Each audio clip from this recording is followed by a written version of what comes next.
ইব্রাহিম আলাইহিস সালাম তার গুনাহগার উম্মতের জন্য আল্লাহর কাছে ক্ষমা চেয়ে দোয়া করে বলে, রব, এই প্রতিমাগুলো, এই মূর্তিগুলো অধিকাংশ মানুষকে পথভ্রষ্ট বানায় ফেলছে। ফামান তাবিআনি ফাইন্নাহু মিন্নি, তবে এদের মধ্য থেকে যারা আমার আনুগত্য করেছে তারা আমার দলভুক্ত।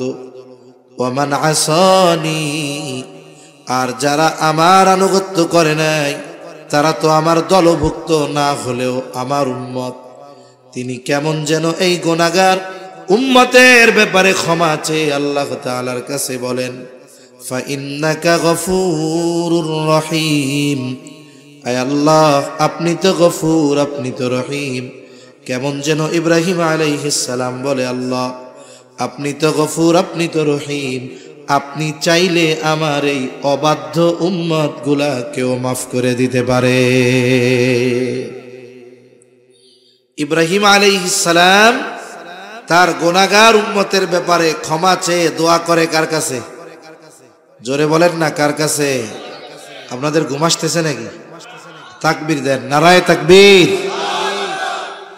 জবাব টবাব দিলে একটু ভালো লাগবে, নাকি কষ্ট হইতেছে? তাহলে নবীজি এই আয়াত তিলাওয়াত করছেন। ওয়াকালা ঈসা আলাইহিস সালাম ইন তুআযিবহুম ফাইন্নাহুম ইবাদুক। ঈসা আলাইহিস সালাম আল্লাহর কাছে দোয়া করে বলে, আল্লাহ আপনি যদি তাদের শাস্তি দেন তারা তো আপনারই বান্দা। নিজের উম্মতের ব্যাপারে দোয়া করে বলে, আপনি যদি তাদের শাস্তি দেন তারা তো আপনারই বান্দা। ওয়া ইন তাগফির লাহুম, আর যদি আপনি তাদের মাফ করে দেন, ফাইন্নাকা আনতাল আজিজুল হাকীম, আপনি তো মহাপ্রজ্ঞাময়, মহাপরাক্রমশালী। আপনি যদি চান আমার এই গুনাহগার উম্মত আপনার বান্দাগুলারে মাফ করে দিতে পারে।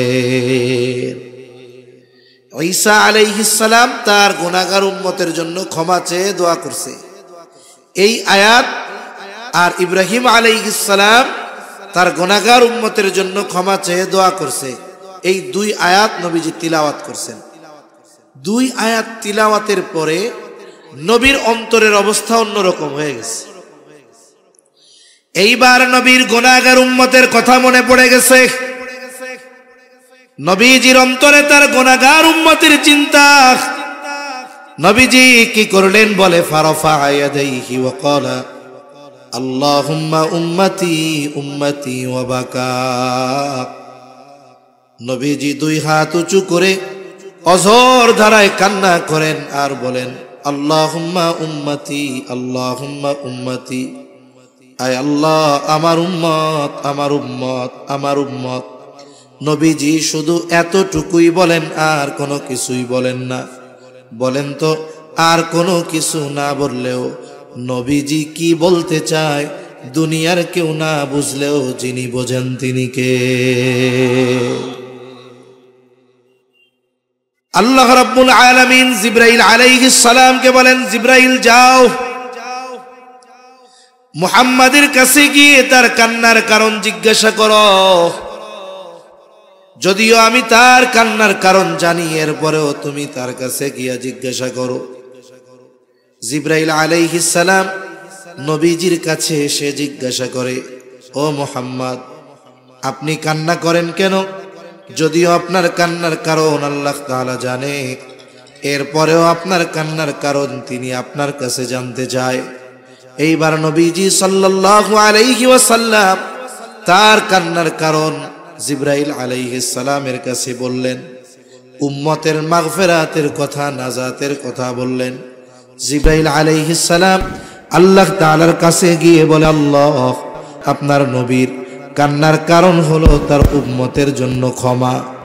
আল্লাহ তাআলা বলেন, জিবরাইল যাও আমার মুহাম্মদকে গিয়ে জানায় দাও, আমি অচিরেই তাকে তার উম্মতের ব্যাপারে সন্তুষ্ট করব, আমি তাকে তার উম্মতের ব্যাপারে অসন্তুষ্ট করব না। আল্লাহ তাআলা বললেন যে আমি তাকে তার উম্মতের ব্যাপারে সন্তুষ্ট করব। সূরা দুহার মধ্যে আল্লাহ তাআলা বলেন, ওয়ালা সাউফা ইউতিকা রাব্বুকা ফাতারদা, যে আপনার রব আপনাকে অচিরেই এমন কিছু দিবেন আপনি খুশি হয়ে যাবেন। আর হাদিসে কি আসছে? আল্লাহ বলেন অচিরেই আল্লাহ তাআলা আপনাকে আপনার উম্মতের ব্যাপারে সন্তুষ্ট করবে, অসন্তুষ্ট করবে না। নবী এই দুই কথার জবাবে কি বলেন? নবী বলেন, আল্লাহ, আমি ততক্ষণ সন্তুষ্ট হব না যতক্ষণ না আমার সব উম্মতকে ক্ষমা করে জান্নাত না দেওয়া হবে। সুবহানাল্লাহ। উম্মতের প্রতি নবীর মায়া কত বেশি। রাসূলুল্লাহ সাল্লাল্লাহু আলাইহি ওয়াসাল্লাম শুধুমাত্র উপস্থিত উম্মতদের ভালোবাসতেন তা নয়, কিয়ামত পর্যন্ত যত উম্মত আসবে সবাইকে ভালোবাসার খবর নবীজি দিয়ে গেছেন। একদিন নবীর সাথে সাহাবায়ে কেরাম পথ চলতেছে, হঠাৎ করে নবীজি বলে, আমার ভাইদেরকে দেখতে মন চায়। সাহাবায়ে কেরাম জিজ্ঞাসা করে, ইয়া রাসূলুল্লাহ, আমরা কি আপনার ভাই নই? নবীজি বলেন, তোমরা হলো আমার সাথী সাহাবী। বলে, আপনার ভাই কারা? নবীজি বলেন, শোনো, আমি দুনিয়া থেকে চলে যাবার পর যারা আমাকে না দেখে আমার উপরে ঈমান আনবে, বলে তারাই হলো আমার ভাই। ঈমান আনলেই তার প্রতি নবীর স্পেশাল মহব্বত। শুধু তাই না, উম্মতের দ্বারা আঘাতপ্রাপ্ত হওয়ার পরেও নবীজি কখনো উম্মতের জন্য বদদুয়া করেন না। মক্কার মানুষেরা যখন ঈমান আনে না, কথা শুনে না, শৈশবে নবীজি তায়েফের বনু সাকিব গোত্রে লালিত পালিত হয়েছিলেন। চিন্তা করলেন, আমার একেবারে শৈশবে যেখানে অতিবাহিত হয়েছে, আমি তাদের কাছে গিয়া তাওহীদ, রিসালাত, আখিরাতের দাওয়াত দেই। নবীজি চলে গেলেন তায়েফ। নবীর সাথে শুধুমাত্র হযরত যায়েদ রাদিয়াল্লাহু তাআলা। নবীজি তায়েফে গিয়ে দাওয়াত দেন, হে মানুষেরা, বলো লা ইলাহা ইল্লাল্লাহ তুফলিহু, তোমরা সফল হয়ে যাইবা। নবীজি দাওয়াত দিতেছেন। মক্কার কাফেররা ওই জায়গায়ও নবীর পেছনে দুষ্টু মানুষদের লেলায় দেয়, বলে এই বেটা হইল পাগল, এরে পাথর মার। এইবার দলে দলে নবীর গায়ে পাথর মারে। হযরত যায়েদ নবীর সাথে একা ঠেকায়া পারেন না। নবীজি পাথরের আঘাতে রক্তে জর্জরিত গোটা দেহ। নবীজি পড়ে যাইতেন, আবার দাঁড়াইতেন, উঠতেন, আর বলতেন, হে মানুষেরা, বলো লা ইলাহা ইল্লাল্লাহ তুফলিহু, তোমরা সফল হয়ে যাইবা। নবীর গায়ে তারা সারাদিন পাথর নিক্ষেপ করেছে। পাথর নিক্ষেপের পরিমাণ কত কত কত। বলে নবীর গায়ে তারা পাথর নিক্ষেপ করেছে। পাথরের আঘাতে নবীজির গা জর্জরিত হয়ে রক্ত প্রবাহিত হয়েছে। দাগ কেমন ছিল? আয়েশা সিদ্দিকা রাদিয়াল্লাহু তাআলা আনহা একদিন নবীর গায়ে পাথরের আঘাতের দাগ দেখে বুঝতে পারেন নাই। বলে, ইয়া রাসূলুল্লাহ, আপনার কি কখনো বসন্ত হয়েছিল নাকি? নবী বলেন, না, বসন্ত হয় নাই। বলে, তাহলে এগুলো কিসের দাগ? নবীজি বলেন, আয়েশা, আমি যখন তায়েফে দ্বীনের দাওয়াত নিয়ে গিয়েছিলাম, তায়েফের মানুষ আমাকে যে পাথর নিক্ষেপ করেছিল, এগুলো হলো তাদের নিক্ষিপ্ত পাথরের আঘাতের দাগ। একটা হলো পাথর মারলে থেতলে যাবে, আর একটা হলো যদি পাথর ধারালো হয় তাহলে থেতলাবে না, শুধু ক্ষত হবে, রক্ত বের হবে। নবীর গায়ে ক্ষত হয়ে রক্ত বের হয়েছে। বলে, কি পরিমাণ রক্ত? রক্ত বের হয়ে গায়ের জামা পোশাক ভিজে গেছে। এরপরে গা বেয়ে বেয়ে, পা বেয়ে বেয়ে রক্ত জুতার মধ্যে ঢুকে গেছে। জুতার মধ্যে রক্ত শুকায়া পা জুতার সাথে আটকে গেছে। কি পরিমাণ রক্ত নবীর গা থেকে ঝরছে। মাঝে মধ্যে আমরা রক্তদান করি, ব্লাড ডোনেট করি, বড় সওয়াবের কাজ। এই যে অনেক সময় আমি দেখেছি, আমি অনেকবার পিজিতে রক্ত দিয়েছি, অন্যান্য জায়গায় দিয়েছি, দেখেছি একজনের রক্ত নিল 100 গ্রাম 150 গ্রাম, এরপরে 10 মিনিট শোয়া রাখছে, এরপরে পানি দিছে, বিস্কিট দিছে, খাইছে। এরপরেও যখন শোয়া থেকে উঠে দাঁড়ায়, হাঁটতে পারে না, কেমন যেন মাথা চক্কর দিয়ে পড়ে যায়। নবীর গা থেকে এই কথার আলোকে মনে হয় 100-150 গ্রাম নয়, বরং এর চাইতে বেশি রক্ত ঝরিয়েছে তারা। নবীজি পড়ন্ত বিকালে ক্লান্ত দেহ নিয়ে একটা খেজুর বাগানের পাশে নবীজি বিশ্রাম নিচ্ছেন, আঙ্গুর বাগানের পাশে বিশ্রামরত অবস্থায় জিবরাইল আলাইহিস সালাম চলে আসলেন। এসে বলে, ইয়া রাসূলুল্লাহ, আপনার সাথে এই কওম কেমন আচরণ করেছে আপনার মালিক দেখছে। আজকে আমি একা আসি নাই, আমার সাথে নতুন আর একজন ফেরেশতা পাঠানো হয়েছে, পাহাড়ের দায়িত্বে নিয়োজিত ফেরেশতা। নবীজি বলেন, ওই ফেরেশতা আমার কাছে আসলো, আমাকে সালাম দিয়ে বলে, এই কওম আপনার সাথে কেমন আচরণ করেছে আপনার মালিক দেখছে, আমাকে তিনি আপনার আদেশ পালনার্থে পাঠিয়েছে। আপনি যদি আমাকে নির্দেশ দেন, 2টা পাহাড় দিয়ে এদেরকে এমন ভাবে পিষে দেওয়া হবে, নিশ্চিহ্ন হয়ে যাবে, অস্তিত্বহীন হয়ে যাবে। এই জায়গায় যে একটা জনবসতি ছিল তার কোনো অস্তিত্ব থাকবে না। আল্লাহ পাঠাইছে আমাকে আপনার আদেশ পালন করার জন্য, আপনি শুধু অর্ডার দেন, মুহূর্তের মধ্যে খালাস। নবী কি প্রতিশোধ পরায়ণ ছিলেন নাকি? নবীকে ব্যক্তিগতভাবে যদি কেউ কষ্ট দিত, ক্ষমা চাইলে নবীজি মাফ করে দিতেন। আমরা তো প্রতিশোধ পরায়ণ।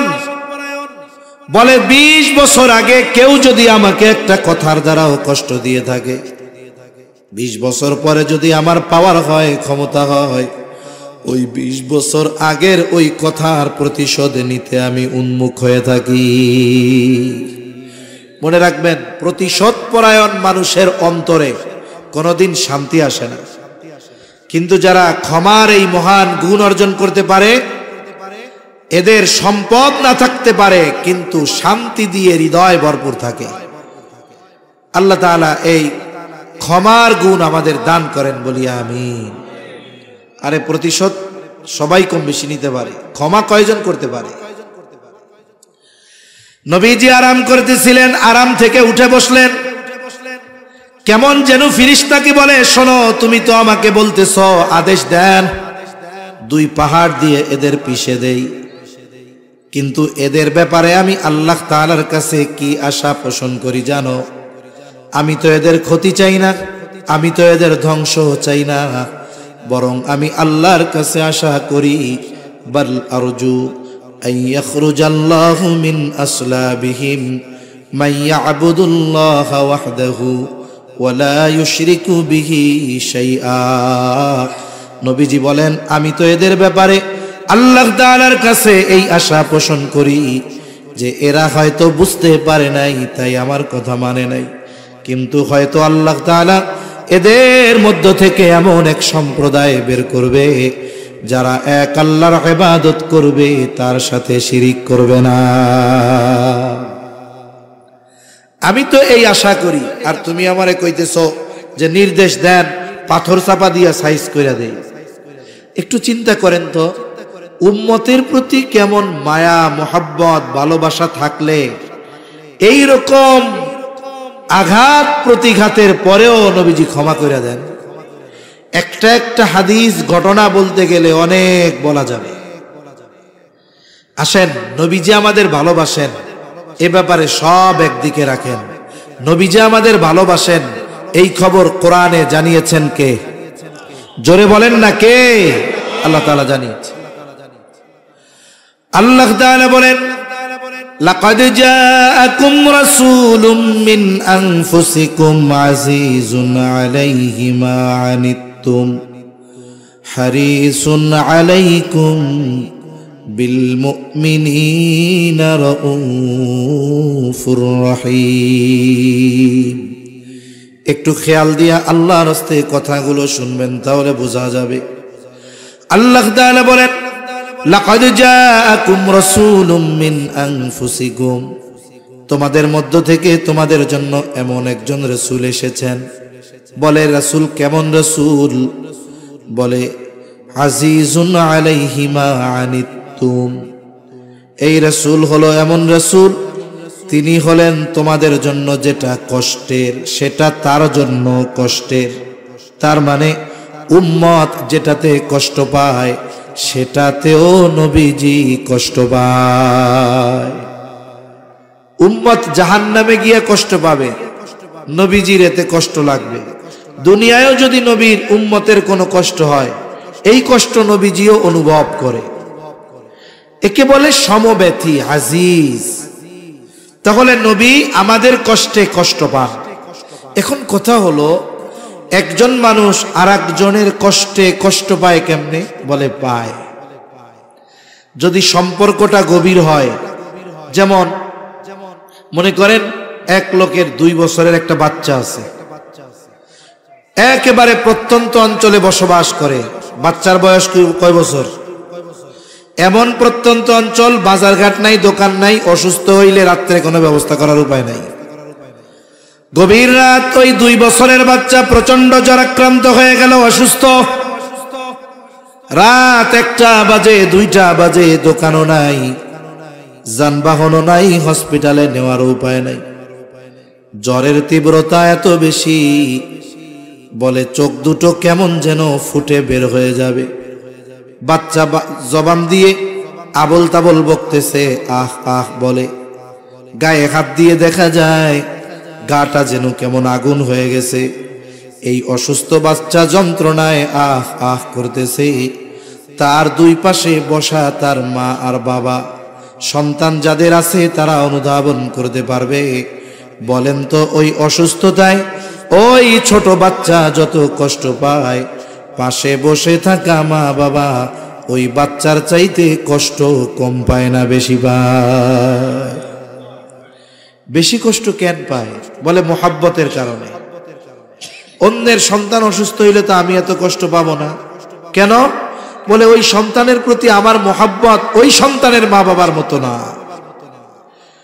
আল্লাহর কসম করে বলি, মা বাবা আমাকে আপনাকে কত ভালোবাসে, তার চাইতে নবীজি অনেক গুণ বেশি ভালোবাসে। বলে আসলে ভালোবাসে কে? বলে বিপদ আপদ মুসিবতে পাশে থাকে যে। বিপদে যে আপনারে আমারে ফালায়া দৌড় দিবে, ও যদি মাইক একটা লাগায় কয় আপনারে খুব ভালোবাসি, বিশ্বাস করবেন নাকি? দুনিয়ার বিপদ আপদ মুসিবত এটা ক্ষণস্থায়ী, চোখ বন্ধ হলেই শেষ। বলে কঠিন মুসিবত, আসল মুসিবত হলো কিয়ামতের দিন। ওই মুসিবতে আমার পাশে যে আমাকে ভালোবাসে সে।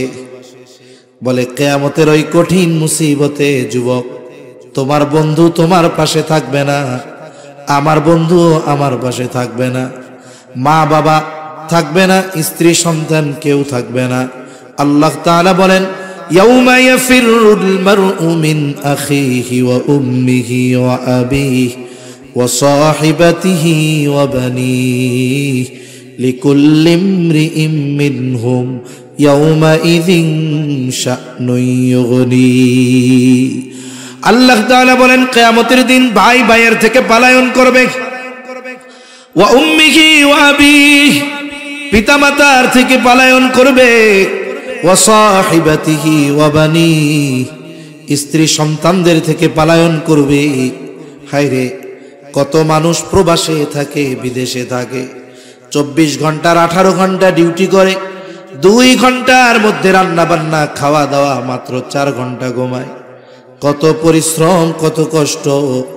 এরপরেও অফিস থেকে যখন বাসায় ফিরে গভীর রাত, বাংলাদেশে গভীর রাত, ফোনটা দেয়, স্ত্রী ফোন রিসিভ করার পরে বলে, মাত্র ডিউটি থেকে আসলাম, অনেক কষ্ট করে আসলাম, আমার কলিজার টুকরা সন্তানের চেহারাটা একটু দেখাও।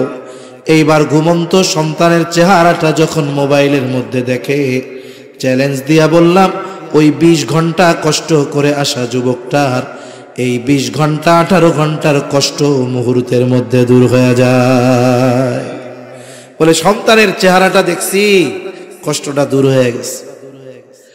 দুনিয়ায় কষ্ট দূর করার জন্য সন্তানের চেহারা দেখে, মা বাবার চেহারা দেখে, স্ত্রীর চেহারা দেখে, কিন্তু কিয়ামতের মুসিবতের কষ্ট দূর করার জন্য মা বাবার চেহারা দেখবে না, স্ত্রী সন্তানের চেহারা দেখবে না, বরং ওই দিন তাদের চেহারা দেখাটা আরো কষ্টের কারণ হবে।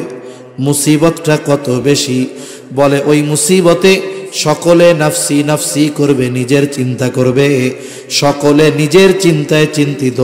বলে নবীও চিন্তিত, বলে নবী নিজের চিন্তায় চিন্তিত নয়, বরং নবী তার উম্মতের নাজাতের চিন্তায় চিন্তিত থাকবে। মানুষেরা এমন আল্লাহ তাআলার কাছে বলবে, আল্লাহ সারা দুনিয়ার সব মানুষকে জাহান্নামে দিয়ে হলেও আপনি আমাকে জান্নাত দিয়ে দেন। ওই দিন নবী কি করবে ভাই? বলে আমার আপনার নবী হাসরের ময়দানে অবস্থান করবে, সব নবী জান্নাত অভিমুখে রওনা হয়ে যাবে, জান্নাতের দরজায় পৌঁছায়া যাবে। জান্নাতের দরজা বন্ধ, জান্নাতের পাহারাদারকে বলা হবে দরজা খুলে দাও। জান্নাতের পাহারাদারেরা বলবে না, দরজা খোলা হবে না।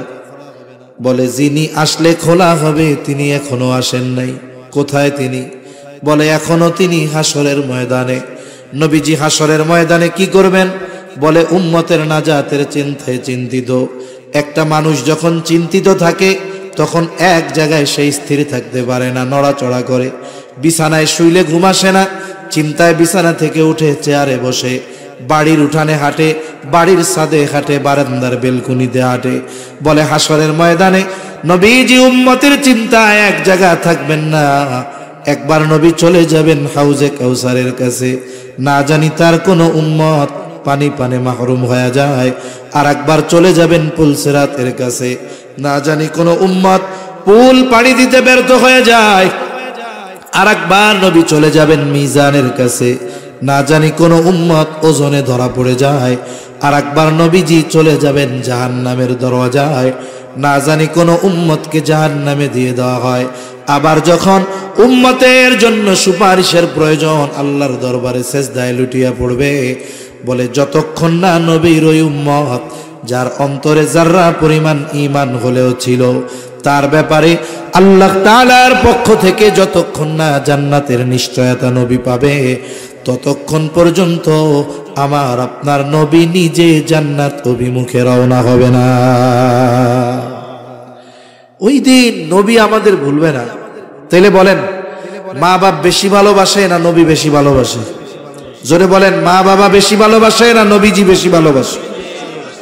সন্দেহ আছে? এই জন্য মোহাব্বতের কারণে যেমন সন্তান অসুস্থ হইলে মা বাপ কষ্ট পায়, অনুরূপ উম্মতের প্রতি নবী মোহাব্বতের কারণে উম্মতের কষ্টে নবী কষ্ট পায়। এরপরে আল্লাহ তাআলা বলেন, এই নবী হলেন এমন নবী, হারিসুন আলাইকুম, তোমাদের জন্য কল্যাণকামী নবী। সব সময় উম্মতের কল্যাণের কথা চিন্তা করতেন। হাদিসের মধ্যে আসছে, নবীজি বলেন আল্লাহ তাআলা সব নবীকে উম্মতের ব্যাপারে একটা বিশেষ দোয়া করার অনুমতি দিয়েছে এবং ওই দোয়া কবুলের প্রতিশ্রুতি আল্লাহ তাআলা দিয়েছেন। নবী বলেন সব নবী তার উম্মতের ব্যাপারে ওই দোয়া দুনিয়ায় করে ফেলছে, আমি ওই দোয়াটাকে সংরক্ষণ করে রাখছি। বলে কিয়ামতের দিন আমার উম্মতের জন্য সুপারিশ হিসাবে ওই দোয়া আমি আল্লাহর কাছে করব। কারণ এই দোয়াটা দুনিয়ায় করার চাইতে আখিরাতে করলে আমার উম্মতের জন্য বেশি কল্যাণকর হবে। এজন্য নবী ওই দোয়া আখিরাতের জন্য জমায় রাখছেন। তাহলে নবীজি উম্মতের ব্যথায় ব্যথিত হন, সাথে সাথে নবীজি উম্মতের জন্য কল্যাণকামী। এটা সব উম্মতের জন্য, সে হোক কাফের হোক সে মুমিন। কারণ নবীজির নবুয়তির পরে কিয়ামত পর্যন্ত যত মানুষ আসবে, মুমিন হোক আর কাফের হোক, সব নবীজির উম্মত, ঠিক কিনা? তবে শুরুতে একটা আয়াত বলছিলাম, আয়াতের অংশ, লাকাদ মান্নাল্লাহু আলাল মুমিনিন, মুমিনদের জন্য নবী হলেন বিশেষ অনুগ্রহ। এই জন্য মুমিনদের প্রতি নবীজির ভালোবাসাটাও একটু স্পেশাল। এ ভালোবাসা কত? আল্লাহ তাআলা বলেন বিল মুমিনিনা রাউফুর রহিম। আল্লাহ তাআলা বলেন এই নবী হলেন এমন নবী যিনি তার মুমিন উম্মতদের জন্য রাউফুর রহিম। রউফ হলো আল্লাহ তাআলার একটা গুণবাচক নাম, রহিম আল্লাহ তাআলার গুণবাচক নাম। অর্থ হলো অতি সদয়, পরম দয়ালু। কে জোরে বলেন?